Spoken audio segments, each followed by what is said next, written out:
À mon avis, la réalité dépasse toujours la fiction, surtout dans le domaine de la science. Écoutez, je vais vous raconter une histoire, celle d'un médicament conçu par mon collègue Mark Davis. Tout commence avec le retrait d'un médicament utilisé en chimiothérapie et qui avait été retiré du marché car trop toxique. Mark a conçu une petite capsule que le corps pouvait prendre pour du sucre, mais un sucre impossible à digérer. Le corps ne peut donc ni le métaboliser, ni l'attaquer comme s'il s'agissait d'un intrus. Il a donc placé le médicament à l'intérieur de cette nanocapsule. Normalement, la plupart des médicaments que nous prenons sont éliminés dans les quelques heures qui suivent la prise. En plus, ce sont des petites molécules qui peuvent quitter les vaisseaux sanguins et attaquer des tissus sains. Mais ce n'est pas le cas de celui-là.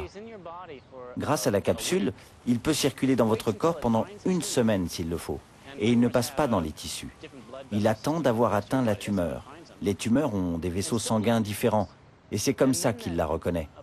Lorsque la capsule est ingérée par les cellules de la tumeur, leur acidité provoque son ouverture et libère le médicament.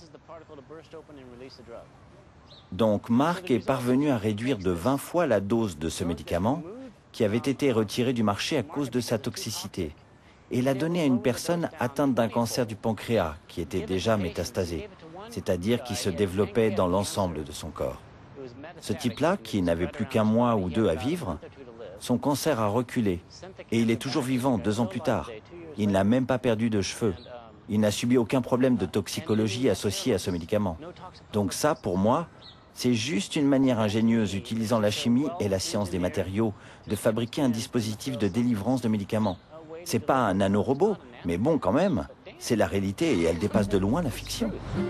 Much better than fiction.